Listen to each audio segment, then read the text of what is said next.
तो हम बात कर रहे थे लगन चार्ट के विभिन्न घरों के स्वामी जब आपके D9 चार्ट में नवांशा चार्ट में विभिन्न भावों में स्थित हों तो उनके क्या क्या रिजल्ट रह सकते हैं। इस वीडियो में हम जान रहे हैं अष्टम भाव के स्वामी के नवांश कुंडली के विभिन्न भावों में रिजल्ट को। तो आपका जो लगन चार्ट है, लगन चार्ट के एथ लॉर्ड को देखिए। एथ लॉर्ड आपका कौन है, वो किस प्रकृति का ग्रह है, कैसा ग्रह है वो, और फिर आपका जो नवांशा चार्ट है उसके विभिन्न भावों में हम रिजल्ट की बात कर रहे हैं। तो लगन से लेकर 12वें भाव तक आपका वो एथ लॉर्ड कहीं भी बैठा हो आपके नवांशा चार्ट में, तो उसके क्या क्या परिणाम आपके सामने आएंगे। यहाँ आपको राशि और ग्रह को हमेशा रिलेट करके देखना है, हमेशा ये भी देखना है कि राशि और ग्रह का संबंध कैसा कैसा है, उसके हिसाब से भी आपको रिजल्ट मिलेंगे। लेकिन हम एक ओवरऑल स्थिति की बात कर रहे हैं। तो एथ लॉर्ड जब भी आपके नवांशा चार्ट में लगन में चला जाता है तो ऐसा जातक बहुत ही क्रूर प्रकृति का हो सकता है। उसको कोई ठीक से पहचान नहीं पाएगा, जान नहीं पाएगा, लेकिन ऐसा जातक दूसरों के माइंड को रीड करने में काफ़ी अच्छा होगा। वो थोड़ा रहस्यमयी हो सकता है। साथ ही जातक की लाइफ में उतार चढ़ाव बहुत ज़्यादा आएंगे। अगर वो ग्रह क्रूर है तो जातक अपनी लाइफ के उतार चढ़ावों को हैंडल करने में अच्छा होगा। अगर ग्रह काफ़ी सात्विक है या ग्रह काफ़ी शुभ है तो निश्चित रूप से जातक उनको हैंडल नहीं कर पाएगा, परेशानियों से कभी कभी जूझता रहेगा। और काफ़ी सारे सडन इवेंट्स इस प्रकार की कंडीशन में जातक की लाइफ में देखने को मिल सकते हैं। ये सारी घटनाएं आपके लेटर एज में ज़्यादा देखने को मिलेंगी। फिर आपका एथ लॉर्ड अगर लगन में आ जाता है नवांशा चार्ट में तो इस प्रकार की कंडीशन में आपको बहुत ज़्यादा झुकाव देता है तंत्र मंत्र की तरफ, अकल्ट की तरफ, रिसर्च की तरफ, या फिर आपकी जो थिंकिंग है वो बहुत ही डीप हो सकती है, बहुत ही गहरी थिंकिंग आपकी हो सकती है। फिर हम देखेंगे आपका अगर एथ लॉर्ड सेकेंड हाउस में चला जाता है नवांशा चार्ट में, एथ लॉर्ड अगर सेकेंड हाउस में नवांशा चार्ट में है तो इनकम में बहुत ज़्यादा अनस्टेबिलिटी देखने को मिलेगी लाइफ में। हमेशा आप अपने परिवार, आपके धन संपत्ति के लिए चिंतित रहेंगे सेकेंड हाफ ऑफ लाइफ में।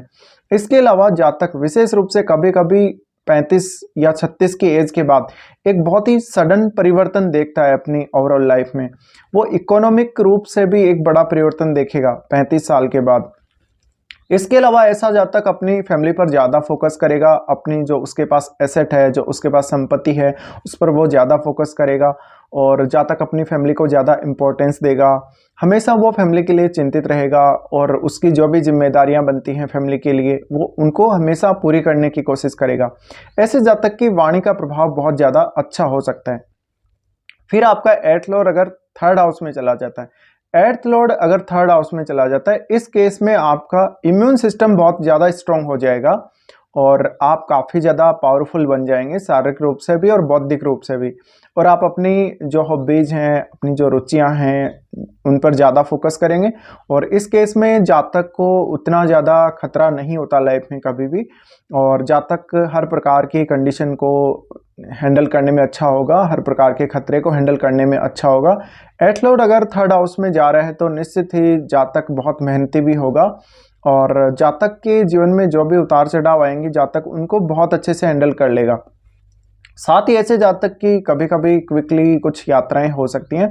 अब जो नवांशा चार्ट का अगर आपको देखना है, नवांशा चार्ट में तीसरे भाव में अगर आपका कोई भी ग्रह बैठा होगा तो उसका असर भी उस लॉर्ड पर पड़ेगा। और अगर आपका एथ लॉर्ड एक क्रूर ग्रह है तो अगर वो नवांशा चार्ट में थर्ड हाउस में जाता है उसके आपको ज़्यादा अच्छे रिजल्ट देखने को मिलेंगे एक शुभ ग्रह की तुलना में।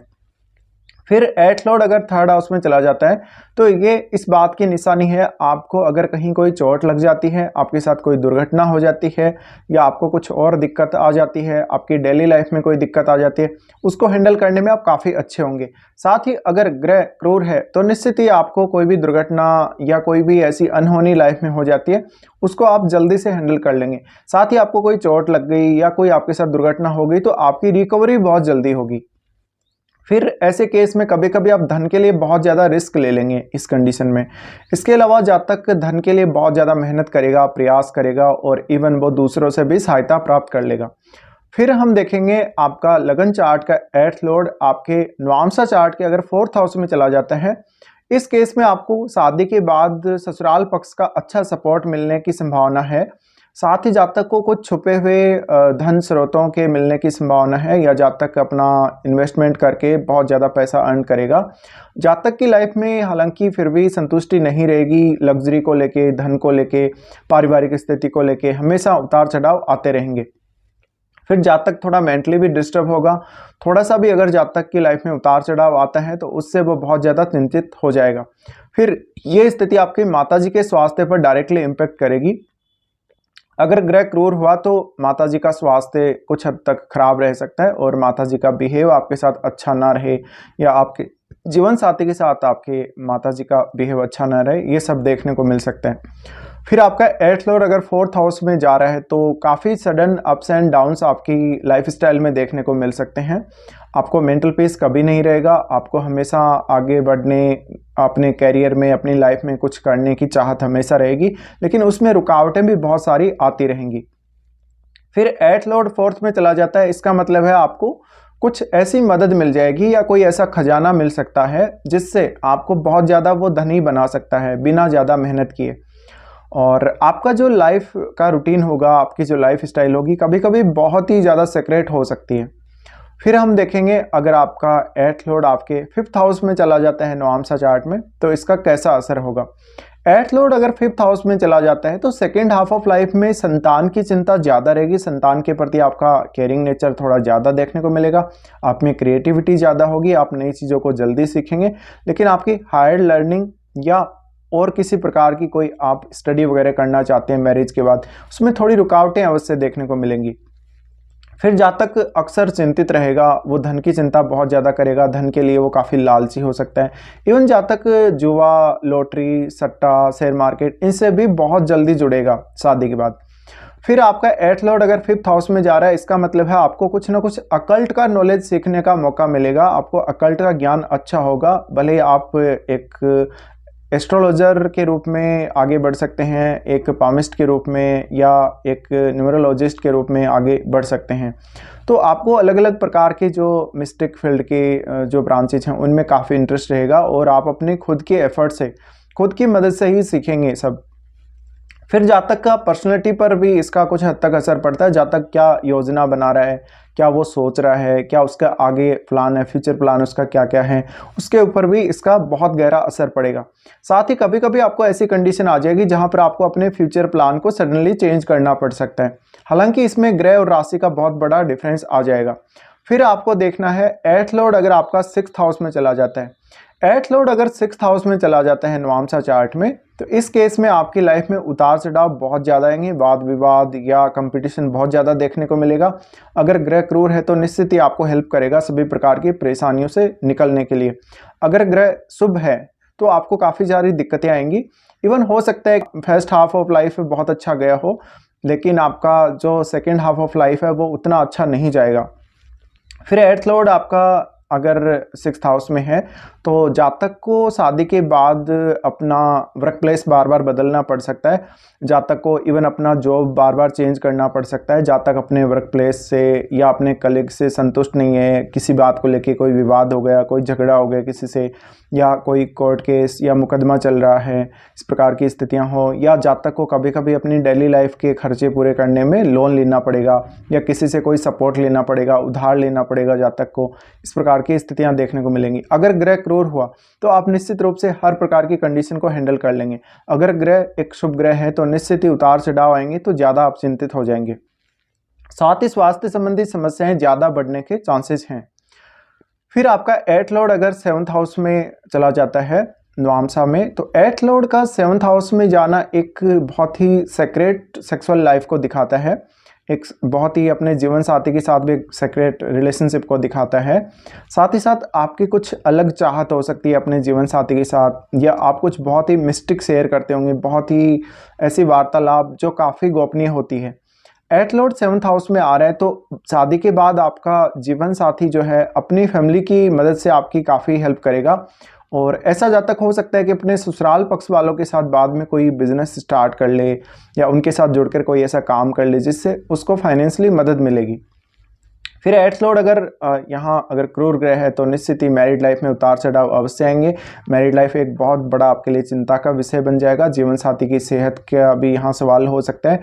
फिर देखा जाए तो एट लॉर्ड अगर 7th हाउस में आ रहा है, अगर मान लीजिए आप पहले से कोई बिजनेस कर रहे थे, शादी के बाद भी आप उसी बिजनेस को कर रहे हो, तो उसमें उतार चढ़ाव ज़्यादा आने के चांसेस हैं, उसमें सडन कुछ चेंजेस आने के चांसेस हैं। हो सकता है आप पहले किसी और चीज़ का बिजनेस कर रहे थे, बाद में कोई और बिजनेस कर रहे हो, तो यहाँ काफ़ी सारे चेंजेस सडनली आएंगे और आपके रिश्तों में भी काफ़ी बदलाव आ जाएगा, अंडरस्टैंडिंग में भी काफ़ी बदलाव आ जाएगा। सेकेंड हाफ ऑफ लाइफ में जीवन साथी के साथ आपका रिलेशनशिप बहुत ज़्यादा मैटर करेगा इस केस में। फिर एट्थ लॉर्ड अगर 7th हाउस में आ जाता है तो यहाँ पर वो फिर काफ़ी बार आपको स्वास्थ्य संबंधी दिक्कतें या आपके जीवन साथी को स्वास्थ्य संबंधी दिक्कतें देता रहेगा, जिससे कोई ना कोई चिंता आपको हमेशा बनी रहेगी अपने जीवन साथी, खुद के लिए या अपनी मैरिड लाइफ को लेकर। फिर आपका एट्थ लॉर्ड अगर 8th हाउस में ही होता है नवामसा चार्ट में, तो लगन चार्ट का एट्थ लॉर्ड की जिसकी हम बात कर रहे हैं, अगर आपके नवामसा चार्ट में वो 8th हाउस में ही बैठा हुआ है, तो इस बात की प्रबल संभावना है कि आपकी लाइफ एक अलग प्रकार से ट्रांसफॉर्म होगी। आपके पास डेली लाइफ के अलावा और भी बहुत सारे इनकम के सोर्सेज हो सकते हैं। आपको ससुराल पक्ष ज़्यादा अच्छे से सपोर्ट करेगा। अगर ग्रह क्रूर है तो आपको नुकसान की संभावना बहुत ज़्यादा बनेगी। अगर ग्रह शुभ हुआ तो आपको यहाँ पर लाभ मिलेगा अपने ससुराल पक्ष से और अपने जीवन साथी से। साथ ही आपका जीवन साथी एक बहुत ही अहम रोल आपकी लाइफ में अदा कर सकता है। एट्थ लॉर्ड जब 8th हाउस में ही हो तो सेकेंड हाफ ऑफ लाइफ बहुत अच्छा बीतेगा आपका। और यहाँ पर अगर किसी और ग्रह का भी संबंध बन रहा हो तो निश्चित रूप से जातक को उसके ऊपर भी विचार करना चाहिए। एट्थ लॉर्ड का 8th हाउस में आना जातक अपनी बिना मेहनत किए थोड़ा सा अपना दिमाग लगा के या अपनी कुछ स्किल्स का यूज़ करके बहुत ज़्यादा पैसे वाला धनवान बन सकता है, या वो अपनी लाइफ में आने वाली समस्याओं को थोड़ा सा अपने स्किल से दूर कर सकता है। तो ये सब देखने को मिलेगा। फिर 8th हाउस लॉर्ड अगर 8th में ही है तो निश्चित रूप से जातक कुछ ऐसे खजाने ढूंढने की कोशिश करेगा या कोई ऐसा इनकम सोर्स ढूंढने की कोशिश करेगा जहां पर वो कोई एफर्ट नहीं लगा रहा, जहां पर वो कोई इस प्रकार का कार्य नहीं कर रहा, लेकिन उसको फायदा फिर भी हो रहा है बैठे बैठे। फिर आपका 8th लॉर्ड अगर 9th हाउस में चला जाता है नवामसा चार्ट में, तो ये बताता है कि आप अपनी हायर एजुकेशन पे ज़्यादा फोकस देंगे। आप इवन बार बार विदेश यात्रा भी करते रहेंगे अपने जीवन साथी के साथ, और आप कुछ इनकम सोर्सेज ढूंढ सकते हैं अपने लिए विदेशों से। साथ ही जातक का पॉपुलैरिटी बहुत ज़्यादा होगा, जातक में कुछ हद तक आध्यात्मिक प्रवृत्ति ज़्यादा विकसित होगी, जातक धन संबंधी मामले, प्रॉपर्टी संबंधी मामलों में काफ़ी भाग्यशाली होगा। जातक की लाइफ में ट्रैवल के चांसेस बहुत ज़्यादा बढ़ जाएंगे। जातक बहुत मेहनती भी होगा और हमेशा वो अपने ऊपर फोकस करके चलेगा। वो अपनी क्षमताओं पे ज़्यादा से ज़्यादा फोकस करेगा और अपनी क्षमताओं को और अधिक वो डेवलप करेगा। एट्थ लॉर्ड अगर आपका 9th हाउस में जा रहा है तो इस बात की प्रबल संभावना है कि मैरिज के बाद आप कभी कभी रिसर्च वर्क या कोई स्पिरिचुअल वर्क इसके लिए ज़्यादा प्रयास करते हैं। आप जीवन में जैसे जैसे एज आगे बढ़ती है वैसे वैसे आध्यात्म की तरफ मुड़ जाते हैं, आध्यात्मिक प्रवृत्ति आप में ज़्यादा विकसित हो जाती है। फिर ये स्थिति आपके ट्रैवल के मौके बढ़ा देगी, और ट्रैवल के मौके भी आपको कभी कभी ऐसे स्थितियों में देखने को मिलेंगे जहाँ पर आप कोई बहुत ही स्पिरिचुअल प्लेस पे जा रहे हैं, बहुत कोई मंदिर वगैरह में किसी तीर्थ स्थल पे जा रहे हैं बार बार, ये सब देखने को मिलेगा। तो ये एक अच्छी बात है अगर एट्थ लॉर्ड आपका 9th हाउस में चला जाता है नवामसा में। तो फिर आपका 8th लॉर्ड अगर 10th हाउस में चला जाता है, 8th लॉर्ड का 10th हाउस में जाना ये आपके लिए बहुत ज़्यादा मेहनत का कारण बन जाएगा अपने कैरियर में। और कभी भी आपको अपने कैरियर में जितनी आपने ग्रोथ करी उससे सेटिस्फेक्शन नहीं होगा। कैरियर में कुछ ना कुछ आपको हमेशा शिकायत बनी रहेगी। अगर वो ग्रह क्रूर है तो आपको आपके बॉस से संबंध बिगाड़ देगा, आपको कैरियर में मनचाही सफलता नहीं मिलने देगा, और कुछ हद तक अगर आपको सफलता मिल भी गई तो आपको काफ़ी कमी महसूस होगी। इस केस में आपका करियर बहुत ज़्यादा आगे जा सकता है, क्योंकि आप में वो चाहत एक बन जाती है करियर के लिए कि आपका करियर अच्छा नहीं है, आपको कुछ एक्स्ट्रा करना चाहिए, कुछ अलग करना चाहिए करियर के लिए। बट यहाँ उतार चढ़ाव काफ़ी ज़्यादा आ जाएंगे करियर में, और करियर में काफ़ी बार ऐसे चेंजेस आ जाएंगे जहाँ पर आप उनको हैंडल ही नहीं कर सकते। तो यहाँ सबसे पहले आप ये ध्यान रखें, अपने बॉस के साथ संबंधों को अच्छा रखें, साथ ही अपने कैरियर पे ज़्यादा से ज़्यादा फोकस करें। आपको कौन सा काम कब करना है, कब आपको प्रमोशन के लिए देखना है, कब आपको जॉब वगैरह चेंज करना है, ये सब इनके ऊपर आप जितना ज़्यादा फोकस करेंगे, जितना अच्छे से निर्णय लेंगे, उतना आपके लिए बेहतर रहेगा। फिर आपका 8th लॉर्ड अगर आपके 11th हाउस में चला जाता है तो 8th लॉर्ड का 11th हाउस में जाना आपके लिए धन संबंधी मामलों में बहुत अच्छी स्थिति को बताता है। एर्थ लॉर्ड का 11th हाउस में जाना जातक को अपने खुद के प्रयासों से और दूसरों की हेल्प से भी काफ़ी ज़्यादा धनी बना सकता है। जातक की लाइफ में हालांकि धन की कोई कमी नहीं होगी, लेकिन उसकी लाइफ में इतने ज़्यादा उतार चढ़ाव आएंगे या फाइनेंशियल रूप से उसकी कंडीशन इतनी ज़्यादा कभी कभी ख़राब हो जाती है उसके कुछ गलत डिसीजन की वजह से या उसके कुछ गलत इन्वेस्टमेंट की वजह से, जहाँ पर जातक को काफ़ी परेशानियों का सामना करना पड़ता है। एर्थ लॉर्ड अगर आपका 11th हाउस में जा रहा है तो इसका मतलब है कि आपके पास बहुत सीक्रेट साधन होंगे धन कमाने के, बहुत ज़्यादा अच्छे तरीके से आप पैसा बना पाएंगे। बट वहाँ मानसिक रूप से परेशानी, मानसिक रूप से कोई चिंता आपको हमेशा ही बनी रहेगी धन संबंधी मामलों में। साथ ही आपको ऐसा भय रहेगा जैसे आप कुछ वास्तव में खोने वाले हैं या कोई चीज़ आपकी खो गई है या आपको जैसा आप परिणाम चाहते हैं वैसा परिणाम नहीं मिला है। तो ये धन को लेकर, प्रॉपर्टी को लेकर, अपने खुद के लाभ को लेकर, पैसे को लेकर, नेटवर्क को लेकर बहुत सारी चिंताएँ उत्पन्न कर देगा। फिर हम बात करेंगे एर्थ लॉर्ड अगर आपका 12वें भाव में चला जाता है। एर्थ लॉर्ड अगर आपका 12वें भाव में चला जाता है तो इस केस में इस बात की प्रबल संभावना है कि जातक में सिक्स सेंस बहुत ज़्यादा अच्छा होगा। जातक अपने फ्यूचर प्लान के बारे में बहुत अच्छे से निर्णय ले पाएगा। जातक कुछ हद तक स्पिरिचुअल ट्रेवल बहुत ज़्यादा करेगा, इवन वो विदेश में सेटल हो सकता है, वो कोई बहुत बड़ा रिसर्चर हो सकता है, बहुत बड़ा क्रिएटर हो सकता है। जातक की लाइफ में उतार चढ़ाव फिर भी काफ़ी ज़्यादा आएंगे। जातक की हेल्थ को खतरा हो सकता है। जातक को कभी कभी लंबे समय तक किसी दूर के स्थान या विदेश में रहना पड़ सकता है अपने किसी इंपॉर्टेंट काम के लिए। एर्थ लॉर्ड अगर 12वें भाव में चला जाता है, इस केस में बहुत ज़्यादा धनी होने के चांसेस आपके बन जाते हैं। आपको विदेश से पैसा आएगा, आपको विदेश से धन मिलेगा, आपके ऊपर एक किसी भी विदेशी सरकार का अच्छा हाथ रहेगा, अच्छा आपको सपोर्ट रहेगा। एर्थ लॉर्ड अगर 12वें भाव में चला जाता है तो इस केस में जातक फ्यूचर की होने वाली घटनाओं को कभी कभी बहुत जल्दी पहचान लेगा या वो कुछ ऐसे सपने देखेगा जिनमें उनको आगे होने वाली घटनाएं दिखती हों। तो ये एक बहुत ही यूनिक स्थिति हम बोल सकते हैं जब एर्थ लॉर्ड 12वें भाव में जाएगा।